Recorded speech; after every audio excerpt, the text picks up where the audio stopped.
Nilinaw ng Philippine Institute of Volcanology and Seismology of PHIVOLCS na hindi magkakaugnay ang sunod-sunod na lindol na naitala sa nakalipas na 3 araw. Sa panayam ng unang hirit kay PHIVOLCS Chief Science Research Specialist Arturo Daag, sinabi niyang mula sa iba't ibang fault ang mga pagyanig na iyan. Marami raw fault sa Pilipinas at kapag gumalaw ang isa rito ay hindi naman ibig sabihin na gagalaw na rin ng iba pa.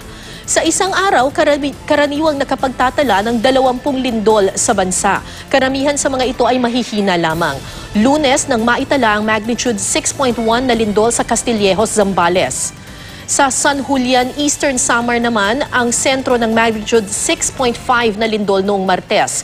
Kahapon naman, nagkaroon ng malakas na aftershock sa Castillejos, Zambales. At sinundan ito ng mga pagyanig sa silangan ng Sarangani sa Davao Occidental, Baganga, Davao Oriental at General Luna sa Surigao del Norte kahapon. At kanina lang po mga kapuso, may pagyanig uli sa silangang bahagi naman ng Sarangani.